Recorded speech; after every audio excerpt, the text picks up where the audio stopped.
नमस्कार दोस्तों, कैसे हैं आप? उम्मीद करता हूँ ठीक होंगे। दोस्तों, कुछ ना कुछ स्ट्रेटजी तो ईरान अपना रहा है, क्योंकि ईरान के विदेश मंत्री अब्बास अरागची कई देशों की यात्रा पर निकले हुए हैं। आज उन्हें सुबह ही अ, पाकिस्तान के इस्लामाबाद में शहबाज शरीफ से मुलाकात की और युद्ध के विषय में चर्चा की। वहीं से उन्होंने दोहा से भी कॉन्टेक्ट साधा हुआ है। दोहा से भी उन्होंने संपर्क साधा और युद्ध के विषय में बातें हुई। उसके बाद यूएई और सऊदी अरब से भी उन्होंने कांटेक्ट किया है और इसके बाद वो सीधे रूस की ओर निकल गए हैं और रूस में जाके उन्होंने रूस के राष्ट्रपति व्लादिमीर पुतिन से भी मुलाकात की। और आज खुले तौर पर उसने कहा है कि हम ईरान के साथ हैं और हम ईरान का सपोर्ट करते हैं, क्योंकि ईरान अपने खुद के लिए लड़ रहा है और हम उसका समर्थन करते हैं। अगर ईरान कुछ रास्ता निकालता तो ये ज़रूरी कुछ ना कुछ अच्छा होगा।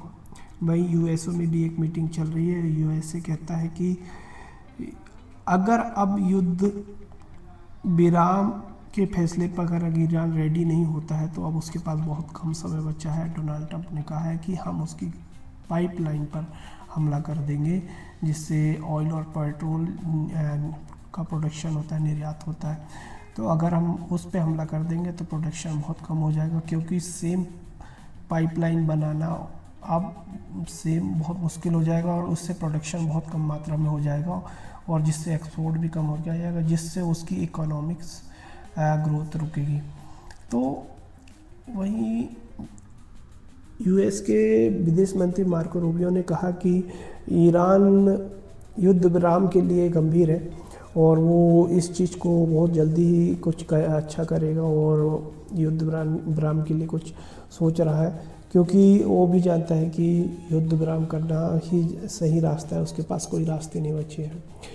और स्ट्रेट ऑफ हार्मोज के अभी भी ब्लॉक्ड है और स्ट्रेट ऑफ हार्मोज पे जब तक अमेरिका कहता है कि हमने कंट्रोल करके रखा है, लेकिन मार्को रूबियो ने कहा है कि जो स्ट्रेट ऑफ हार्मोज है इंटरनेशनल वे है, जिसमें किसी भी देश के हाथ में उसका कंट्रोल नहीं है। इससे कोई भी देश के जहाज आना और जाना कोई जा सकते हैं, इससे कोई एक देश उसको कंट्रोल नहीं कर सकता और ईरान उस पर पेनल्टी लगा रहा है, जो सही नहीं है।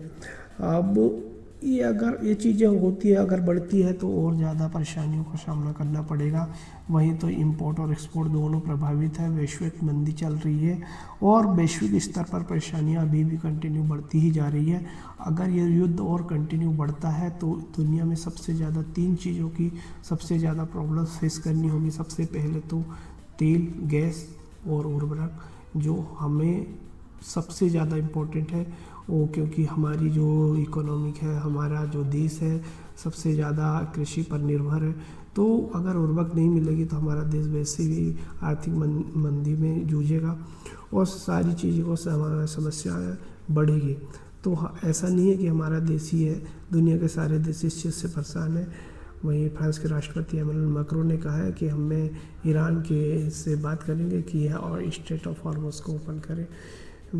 और अमेरिका के राष्ट्रपति में वहीं की स्टारमेर से बात हुई है, युद्ध को लेकर और चर्चा हुई है। यह अमेरिका के ब्रिटेन से नाराज़ है क्योंकि उन्होंने युद्ध में उसका साथ नहीं दिया।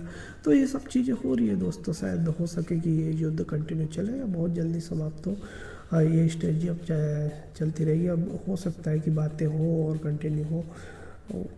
धन्यवाद।